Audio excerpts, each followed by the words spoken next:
All right, we just had a good lunch. Peter, Old Man King Homestead, there he is. He joined us for lunch, and he came out to watch the after lunch festivities. We have Gary and Mary, Junk to Gems. He come out to show some moral support. Yeah, I tell you what, it's like 25 degrees right now. And this is the last thing I need before I call the electric company, and he's helped me out, so we're getting this done. What we're doing is, for some reason, I bought a 2-inch pipe that comes out of the meter and into the ground, conduit. And when I took a picture of it and sent it to the power company, they said you need a 3-inch. So anyway, all my fault. So we're changing out the 2-inch conduit for 3-inch conduit, and then we're getting out of here because it's cold. All right, so it's 25 degrees. What are you doing out here? Just having fun? I don't know what I'm doing. I think I'm crazy. Where do we go to lunch today? I didn't tell them that. We went to Lynn's Chinese Buffet. Yep, and what's your verdict on that one? Very good. Yep, I like them. Been there twice, really enjoyed it. Yep. All right, well, we're, yeah, a little intermission here, and then we're gonna go cut open 85. How much, yeah. Unbelievable how much supplies are costing these days. That $85 pipe, piece of conduit, I would have figured like maybe $25, $30. Well, it is what it is, and now we gotta go cut it. That's that gray pipe, you know? Yep. Grade 80. All right, guys, we got our mark. It's time to use some really cool tools, man. Yeah. Here, help me hold up this. This is like gold, man. Put her down that way. An $85 piece of pipe.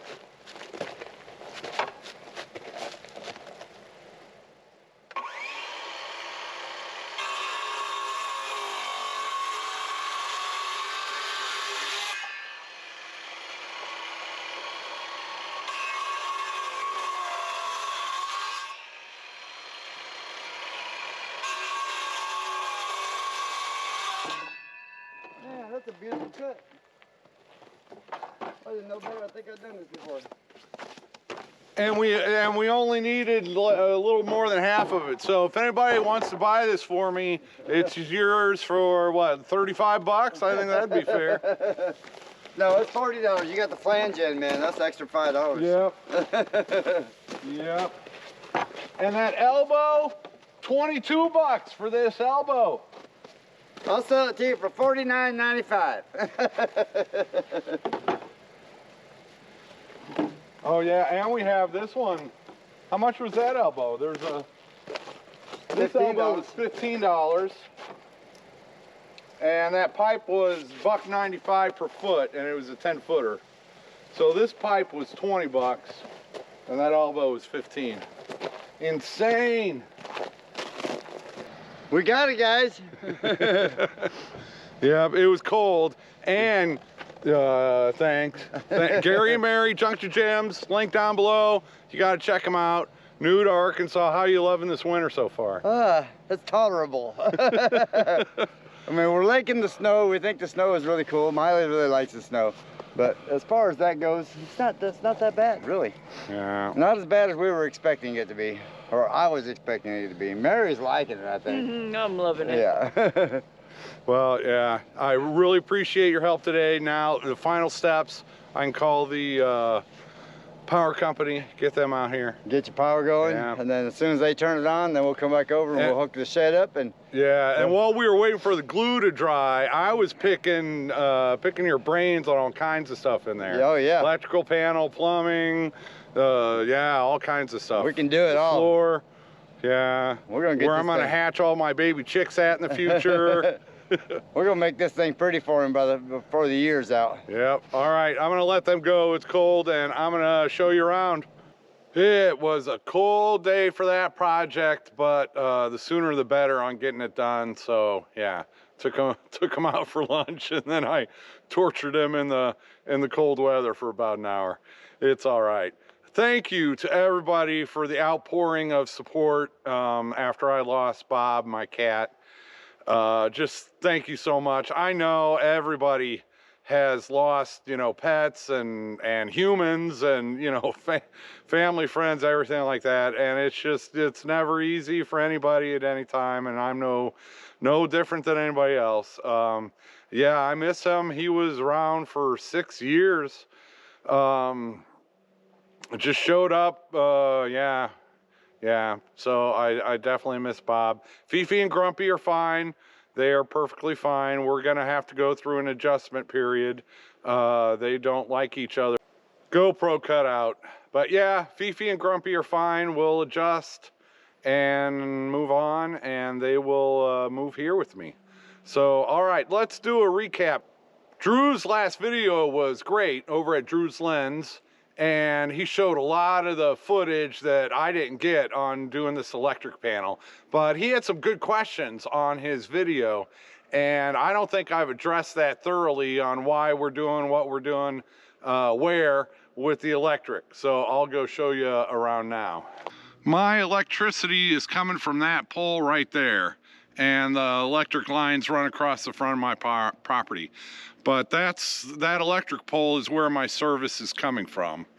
And they have two options. They can go underground, which is the option we chose, or they can come to another pole.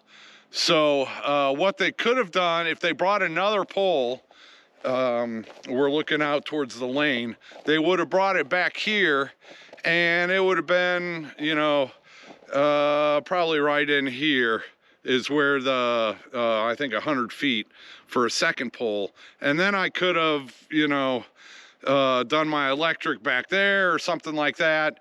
But in order to bring the electricity overhead and do another pole, these trees would have had to have gone, which, yeah, that's a lot of work. And, you know, the easiest route was just what we did. But I had to stay within, I think, 80 feet of that electric pole to go underground. So we couldn't take it underground all the way to the backside of the house. Another requirement, as I walk around here, another requirement, some people were asking, why didn't I put the panel on the shed itself? And the power company will not do that on non-permanent structures. So like mobile homes, sheds like these, they will not let you put the meter box on the building itself. And I understand that, you know, mobile homes and these sheds, they can get repossessed, they get moved, and power company doesn't want to deal with it. So they actually gave me a set of plans on how to build this, and let me walk around and tell you more about the location. So, well, before I do that, my choice was to put the electricity on, you know, basically in front of the window, or to put it next to the front door. That really was my two options. We're about 75 feet where it currently is at. So I might have been able to make it on the other side of the door in the front, but I didn't do that. And another consideration was the cost. You know, because I'm running electricity out there to the storage shed also.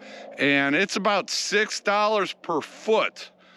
$6 per foot for the electric wire and conduit. So, you know, the further away the box is from there, that's, you know, that's gonna add $6 per foot.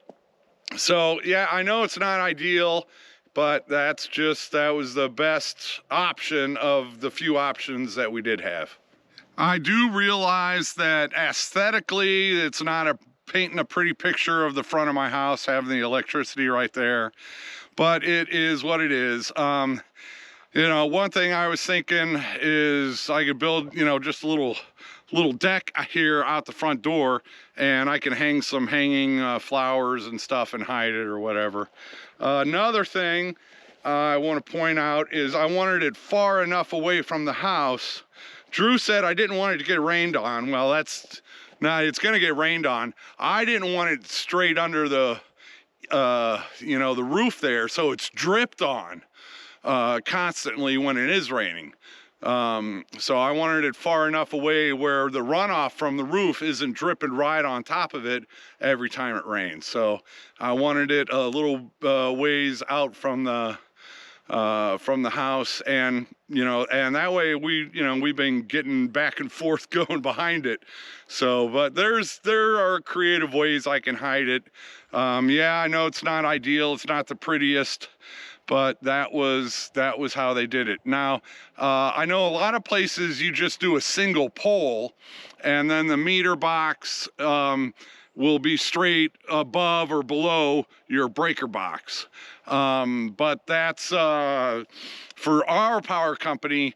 If you were coming overhead and then down the pole, that's how they would do it. But if you're doing underground like we are, this is the setup that the power company requires. So this setup is all required by the power company. That's not our choice on a bunch of the stuff. We did it to their specifications, and I think we've met their specifications, so I can give them a call this week, and hopefully we can make an appointment and have them turn on the power.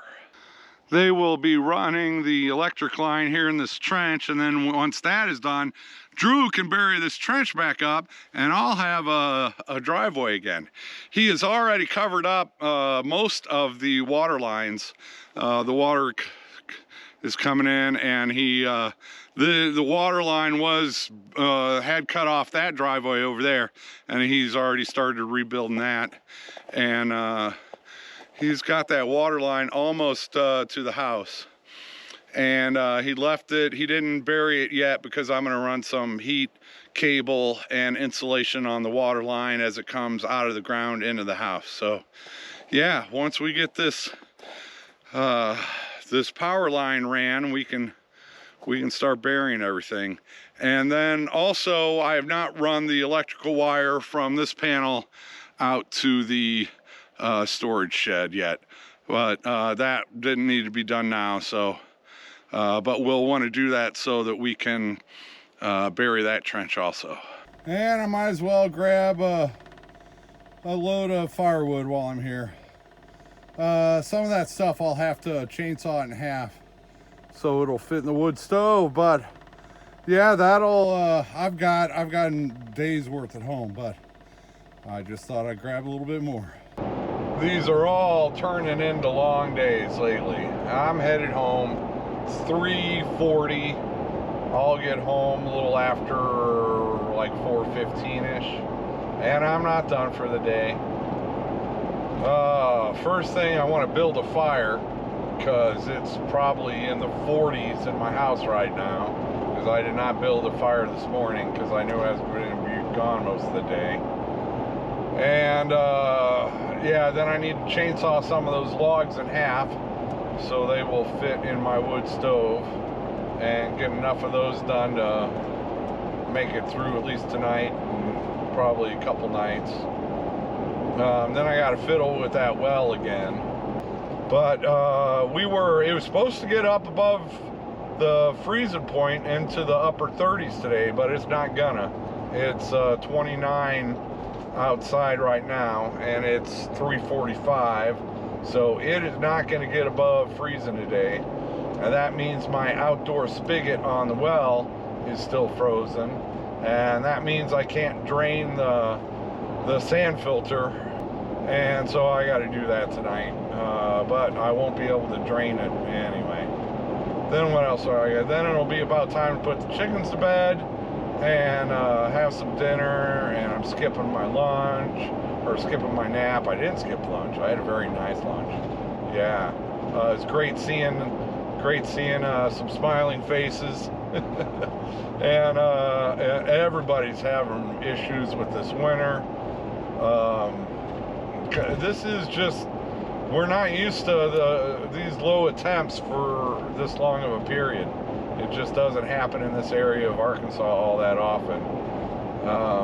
But yeah, you deal with it. This has been a hard life this year. I've had a hard life this year. Oh man, even when I was living in that one room of the mobile home, I lost water and, you know, had all kinds of water issues over there. But at least my room was warm. I never had heat issues. And